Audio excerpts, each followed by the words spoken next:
She claimed she didn't know that guy, but I recognized his hoodie from her closet. The first time I noticed the hoodie, it was because of the way the light from my kitchen window hit the embroidery.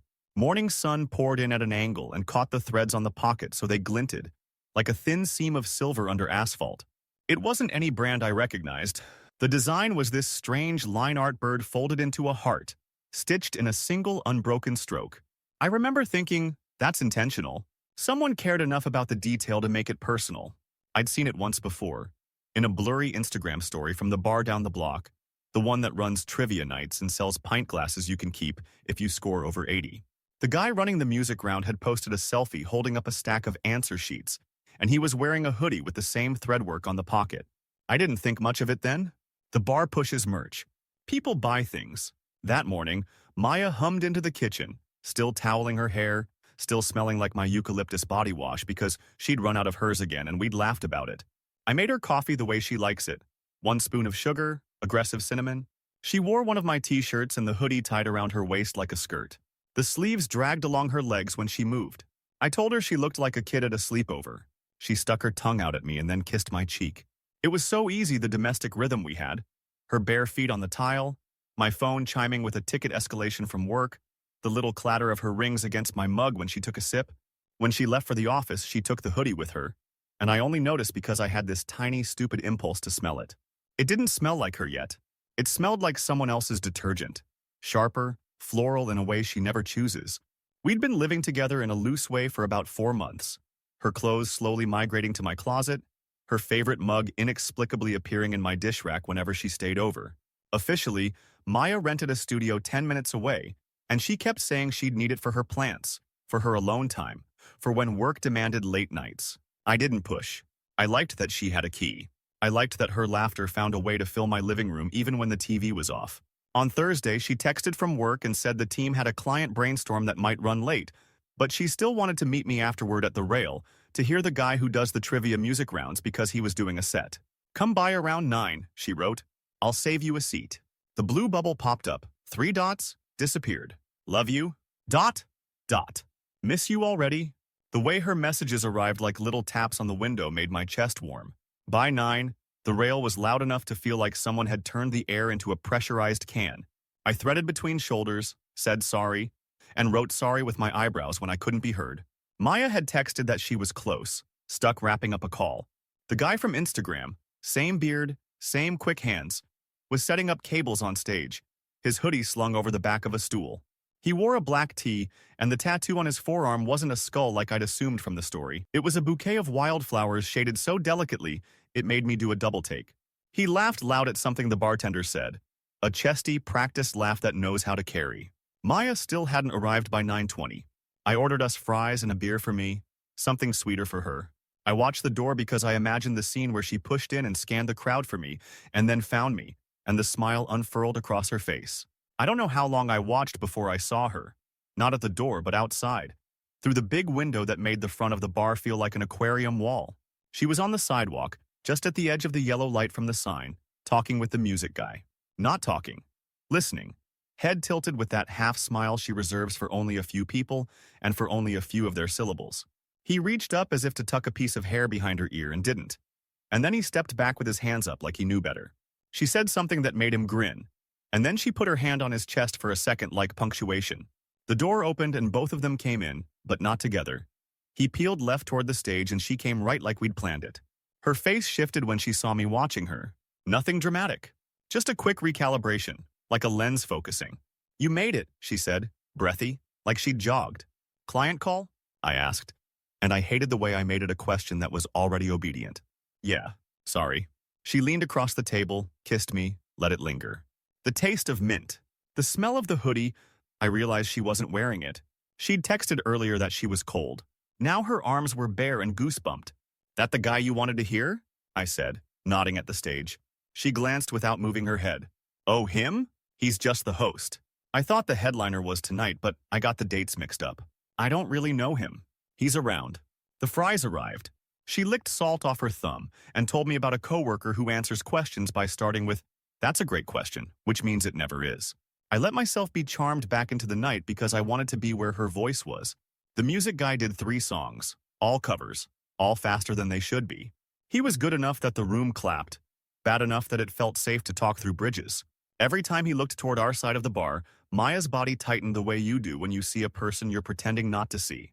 We left a little after 11 when the noise had smoothed into background. On the sidewalk, the cold surprised us. Maya looped her arm through mine and we started the 6 blocks to my apartment. A block in, she shivered and laughed because it was half performance. "Didn't you have your hoodie earlier?" I asked. "Left it at the office," she said. "My bad. I'll steal one of your sweaters when we get home." She kept talking as if answering a different question, about how the client had moved the goalposts 3 times, about how maybe she should bring cookies to the next meeting just to disarm them. I threw in mm-hms and a joke about bribery, but part of my brain had stepped off the path and was staring backward at the bar's window reflection, trying to fix the picture of her with him and the space between them. At home, she went straight to my closet and came out in a gray crewneck that hung on her like a memory of someone bigger. I started the dishwasher. She scrubbed off her makeup, a ritual I always liked watching because of how deliberate it is. The slow undoing, the clean lines revealed. We fell asleep with the TV asking us if we were still watching.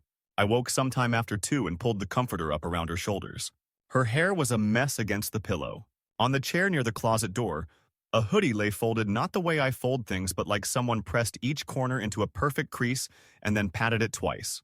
In the morning, Maya left early for an 8:30 stand-up back at her office. I started a load of laundry because the hamper had hit that point where socks begin to attempt a jailbreak. I emptied the pockets like I always do so I don't wash receipts into confetti. When I lifted the hoodie from the chair, the embroidery caught the sun the same way it had the day before. That little flash of thread. I set it on the counter and turned it over to find a washing tag. There was a second tag next to the care instructions, a small rectangle of white cloth stitched in by hand. The stitches were clumsy but solid, like something meant to last. And on the cloth, written in black fabric marker, were 2 letters and a period and a letter. Road. K. I stood in my kitchen holding the cuff in my fingers while the washing machine hummed open-mouthed behind me. The memory slotted in without my permission. The music guy's Instagram story, the hoodie with the precise embroidery, the bouquet tattoo, the practiced laugh, the way Maya's hand had rested on his chest like a period ending a sentence only they could read. I checked the inside pocket for anything else. A note, a receipt, a miracle. Nothing. I turned the hoodie over and pressed the pocket flat. The thread didn't just glint. It matched. The exact curve of the bird. The exact knot at the end of the stroke where the heart closes. When Maya texted me a photo from a conference room with a caption, "Kill me," I wrote back, "You'll survive," and added a winking face. And then I set the hoodie on top of the washer like it might answer a question if I stared hard enough. I told myself there are 100 ways a hoodie ends up in a closet that don't mean anything. I told myself the tag could mean 100 names that aren't his. I told myself I trust her. Then the machine finished its cycle, and I reached for the hoodie again, and the smell of someone else's detergent rose up. Sharp, floral, stubborn, and my mouth tasted like metal. I didn't bring up the tag right away. Maybe that was cowardice. Maybe it was strategy. I wanted to see if she would mention it herself, offer some explanation before I had to go digging. For 2 days, I waited. Maya moved through my apartment like she always did, flinging her bag on the couch, padding around barefoot, leaning against the fridge while she scrolled on her phone and told me about her day. The hoodie stayed in the closet, folded now in my own uneven way, almost like I wanted to claim it as just another piece of fabric, not a possible grenade. On Saturday afternoon, she was in the kitchen making tea when I finally asked, "Hey, that gray hoodie you've been wearing, where's it from?" She didn't look up from the kettle. "Oh, that? My friend Jess left it at my place months ago. I forgot to give it back." "Jess?" I leaned against the counter. I thought Jess lived in Portland. She does. She was here for a week back in March. Maya poured hot water into her mug. Too casual. You know, before you and I got serious. I nodded like the story made perfect sense, but it didn't. Jess's style was loud colors and glitter nail polish. This hoodie was understated, unisex. It didn't smell like something that had been sitting in her closet for months. I almost let it go. Almost. But something in me pushed again. That's funny because I found a tag inside with RK on it. She froze mid-stir, spoon clinking against the mug. Then she laughed, but it was too loud, too quick. "Oh my God, Nick, are you snooping through my clothes?" "I was doing laundry." I shrugged. "Stuff in pockets, tags, things come up." She rolled her eyes, but there was an edge to it now. "RK. Could be anyone, babe. It's just a hoodie. You're reading into nothing." She turned away, ending the conversation with her back. I hated that familiar flicker in my chest. The one that whispered, maybe she's right. Maybe I'm overreacting. I've been in relationships before where suspicion grew like mold, covering everything until it stank. I promised myself I wouldn't live like that again. But this wasn't mold. It was a specific detail, a breadcrumb. That night, after she left for drinks with the girls, my neighbor Olya knocked on my door. She's in her late 30s, sharp-eyed, always in sweats. We've traded small talk in the stairwell. Nothing deep. She handed me her phone without preamble. You might want to see this. It was security footage from the building's shared camera by the lobby entrance. Timestamp: Thursday night, 11:42 p.m. The frame showed Maya coming in, laughing, hair messy from wind. Behind her, Hoodie guy, RK, in the flesh. He swiped a fob at the door like it was his own. They disappeared toward the elevator together. I stared at the grainy image, my pulse in my throat. Olya said, I saw him a couple times before. Thought he was your friend. Guess not. I gave her a tight smile, thanked her, closed the door, and sat with my back against it. Thursday night, she told me she was at her mom's. And maybe that was technically true if mom's was a nickname for the bar stage. When she got home later, she smelled like whiskey and lemon. I was sitting on the couch, the hoodie across my lap like a question mark. She kicked off her shoes, saw my face, and instantly went defensive. What's with the look? I held up my phone with the screenshot from Olya's video. Care to explain this? She glanced once, twice, then gave this incredulous laugh that grated down my spine. Oh, for God's sake, that's him. He's been following me. I ran into him outside after drinks and he wouldn't leave me alone, so I let him walk me in to avoid making a scene. That's it. Following you? He had a fob. She didn't miss a beat. Maybe someone left the door open. The footage shows him swiping. She crossed her arms. So now you're interrogating me? Nick, this is controlling behavior. I can't believe you're twisting things just because you're insecure. Gaslighting 101. Make the other person doubt their own eyes. I bit the inside of my cheek hard enough to taste blood and said nothing. She grabbed the hoodie from my lap and shoved it into the closet. You need to trust me, or this isn't going to work. I didn't sleep much that night. Around 3, I texted my friend Artem. You still have that metadata extractor you used for work? He's a systems guy, loves puzzles. He sent back a thumbs up emoji and a question mark. I sent him a photo I'd taken of the hoodie in my closet a couple weeks ago, the one I thought was just me cataloging domestic life. Within minutes, he called. Nick, that photo's from over a month ago. You took it on May 14th. So if she's saying this guy just started bothering her recently, why was his hoodie in your closet a month before? I just sat there in the dark, phone hot against my ear, feeling that mix of vindication and dread that comes from realizing you're not crazy. You're right. And knowing the truth is going to hurt a hell of a lot more than the doubt ever did. Sunday morning, I made pancakes because it's what we always did when neither of us had to rush anywhere. Maya was cheerful, maybe too cheerful, moving around me in the kitchen like last night never happened. She wore one of my t-shirts again, hair in a messy bun, humming along to some playlist. I kept thinking about the footage, about Artem's call, about how the timeline didn't just have cracks, it had canyons. While she was flipping through her phone on the couch, I noticed her keychain on the coffee table. It wasn't the one I'd given her. This was a sleek black fob attached to a leather strap I'd never seen before. I picked it up. That's new, I said. Oh, my boss gave it to me, she said without looking up. Office access. Office access to my building too? She laughed like I'd made a joke. Don't be paranoid. I set it back down slowly. In my head, the image of RK swiping at the lobby door played again in a loop. And now there was a keychain that looked exactly like it belonged to him. Only it was here, on my coffee table, in her pile of things. Later that day, she left for what she called a client coffee and said she'd be back by 5. She took her keys but not her keychain with the black fob. I stared at it for a long time, then remembered the AirTag she'd given me months ago for my birthday.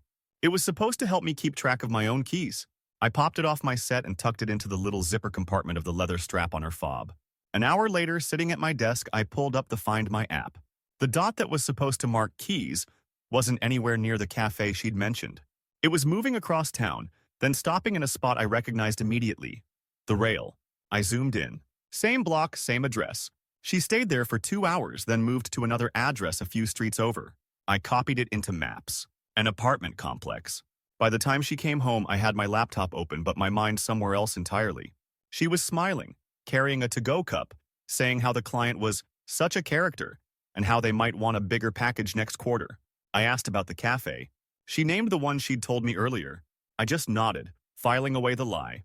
That night, I was scrolling aimlessly when a notification popped up. Someone had added me to a group chat on an app I rarely use. The group name was Trivia Crew Microphone Beer Mug. At first I thought it was spam, until I saw the members list. There were a dozen people and one of them was Maya, but not under her usual handle. It was her work nickname, the one she uses for second accounts. Someone must have added me by mistake, probably thinking they were adding her other profile. The chat history went back weeks. Most of it was inside jokes about trivia nights, music playlists, scheduling, but a few messages jumped out. RK. M, you bringing that gray hoodie tonight? Feels lucky. M. Only if you buy my first drink RK. Deal. My stomach went tight. I kept scrolling. M. I'll be there right after my client call, LOL. RK. Tell your boy it's work. I stared at that line until the words blurred. The next day, I decided I needed more than chat logs and GPS dots. I opened Maya's shared work calendar. She'd once given me the link so I'd know when not to bother her at the office. I started matching dates of her client meetings with the nights the rail had trivia or music sets. Every single one lined up. Not almost, all of them. By Wednesday, my folder of evidence was getting ridiculous. Screenshots of the group chat, timestamps from her calendar, AirTag location logs, the building footage, the hoodie photos. Artem was helping me organize it like we were prepping for court. You know, he said over the phone, you have enough here to make her stop lying if you just drop it in front of her. Not yet, I said. I want to see how far she's willing to take it. That night, she came home in a great mood, talking about how she might get a promotion. I watched her move around the kitchen, pouring herself a glass of wine, phone lighting up every few minutes with messages she didn't open in front of me. She didn't know I'd already seen enough to connect the dots. She didn't know that next time she said the words "I don't really know him," I'd be ready to show her exactly how much she did. By Friday, the folder on my laptop had turned into a case file. Every time I looked at it, I thought about how I hadn't asked for this job. But here I was, building a timeline, organizing exhibits, anticipating counter-arguments like some bitter amateur lawyer. Artem kept saying, "You're going to feel better once it's out in the open," but I wasn't sure about that. I just knew I needed the truth to exist somewhere outside my own head. That night, Maya said she had a late work dinner. She kissed me goodbye in the hallway, smelling like that citrus perfume she reserves for nights she wants to be noticed. I waited 15 minutes before pulling up the AirTag. Her keys were nowhere near the restaurant she'd mentioned. They were at the apartment complex I'd seen earlier in the week. The same dot stayed there for over an hour before moving to the rail. I texted Artem, "Ready to wrap this up?" He sent back, "You bring the hoodie. I'll bring the receipts." We met at my place around 9. I laid everything out on the coffee table. My phone with the group chat screenshots, my laptop with the calendar overlaps, the building security stills from Olya, the AirTag logs, and, sitting right in the middle, the gray hoodie with RK, stitched into it. We both stared at it for a while. It looked so harmless, folded like that. Around 10, I heard the lobby door click open from my window. 30 seconds later, the sound of Maya's key in the lock. She stepped inside, cheeks flushed from the cold, hair wind-tossed, smiling like she'd had the perfect evening. That smile faltered when she saw Artem. "What's going on?" she asked, setting her bag down slowly. "Sit," I said. "We need to talk." She stayed standing. "If this is about that guy again, Nick, I told you." "It's exactly about that guy," I said, my voice sharper than I'd planned. I opened the laptop and spun it toward her, pulling up the AirTag map. "This is where your client dinner was tonight. Not the restaurant. Not even close. Same place as Tuesday. Same place as last Thursday. And here, the rail, right after."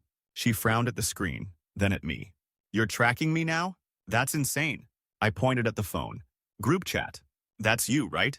Or at least your second account?" She glanced at the messages. Her voice got tight.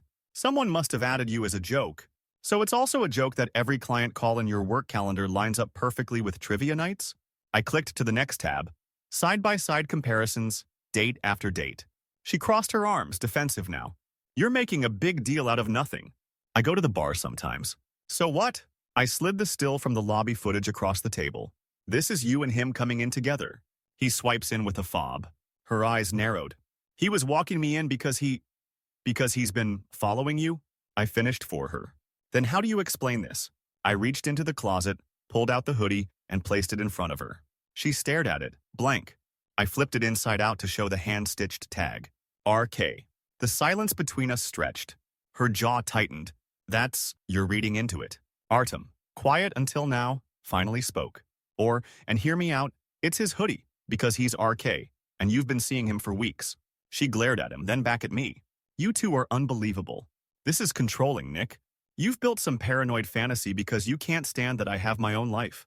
I leaned forward, my hands on my knees. This isn't paranoia. This is timestamps. This is video. This is your own words in a chat. She opened her mouth to argue, but her phone lit up on the table. RK's name across the screen.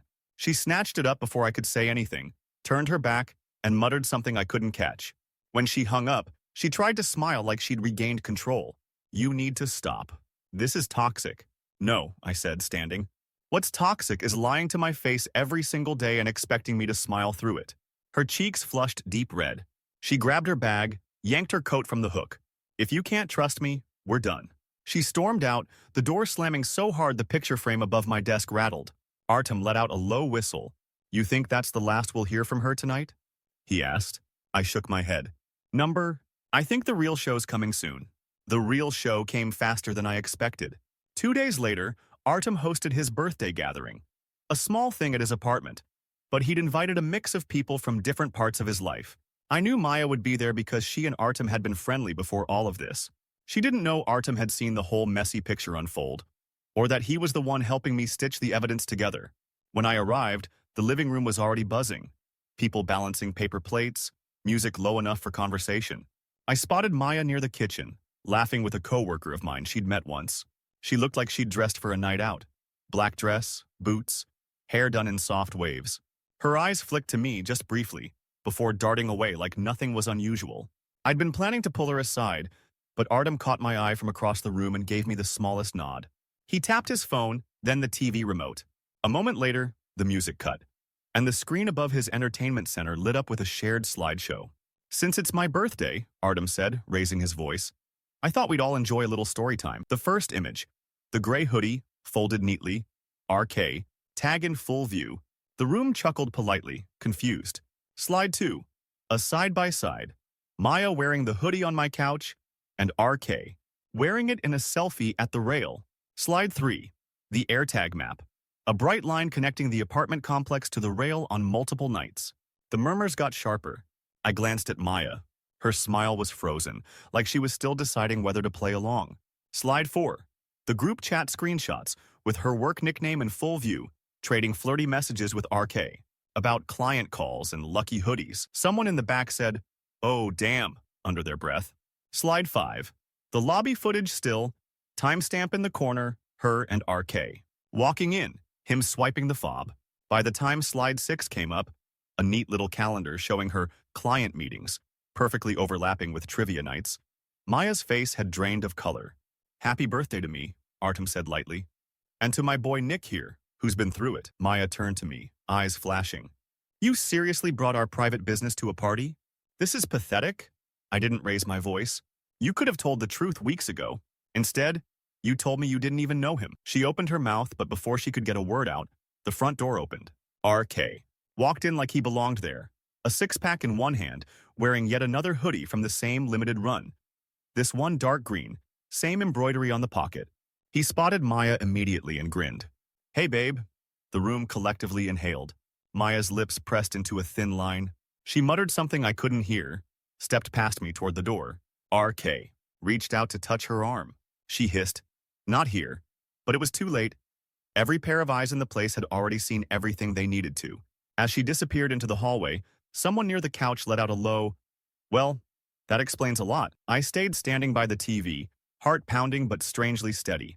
The evidence was out now. No more gaslighting, no more pretending it was all in my head. The truth wasn't just mine anymore. It belonged to the whole room, and there was no walking it back. Maya didn't come back into the party. A few minutes later, the elevator dinged, and I saw through the open doorway that she and RK were gone. People pretended to keep chatting, but the energy in the room had shifted. Half curious, half awkward. Artem clapped me on the shoulder and murmured, You did what you had to do. The next morning, I woke up to 3 unread texts from Maya. You made me look insane in front of everyone. Hope you're happy. Don't contact me again. I didn't reply. By Monday, I heard from Olya that Maya had moved most of her stuff out of my place while I was at work. She left the key on the counter and nothing else. No note, no explanation, not even the hoodie. That was gone too. Later that week, I got a call from a mutual acquaintance who worked with her. Hey, just so you know, HR's looking into Maya, she said carefully. Turns out a lot of those client meetings she billed for never happened. Someone tipped them off with timestamps and location data. It's not looking good. I didn't ask who tipped them off. I already knew Artem had shared the folder. Word spread quickly. Maya lost her quarterly bonus, then her position. RK, I heard through the grapevine, had his own mess unraveling. A couple of people he owed money to finally caught up with him, and he'd skipped town without paying. Whatever they'd been building together collapsed just as fast as it had started. For a while, I kept waiting for the sting of it all to fade. But instead of a clean break, it felt more like a slow untangling of knots I hadn't realized were in me. I started cooking for one again. I went back to running in the mornings, music blasting in my ears, cold air cutting through the last traces of her perfume in my apartment. 2 months later, I signed up for a local charity 5K. The morning of the race was crisp and bright. As I waited at the starting line, I noticed a cluster of people in hoodies from that same limited run. Different colors, same embroidery on the pocket. One guy's looked almost identical to RK's gray one. For a moment, my chest tightened, the way it had the first time I held that hoodie in my hands. But then I realized, here, in this crowd, it was just fabric, just thread, just one of dozens made for a cause, worn by strangers who had no idea what it meant to me. The starting horn blew and I ran, not away from anything, not toward anything, just forward. And for the first time in months, the air felt clean in my lungs.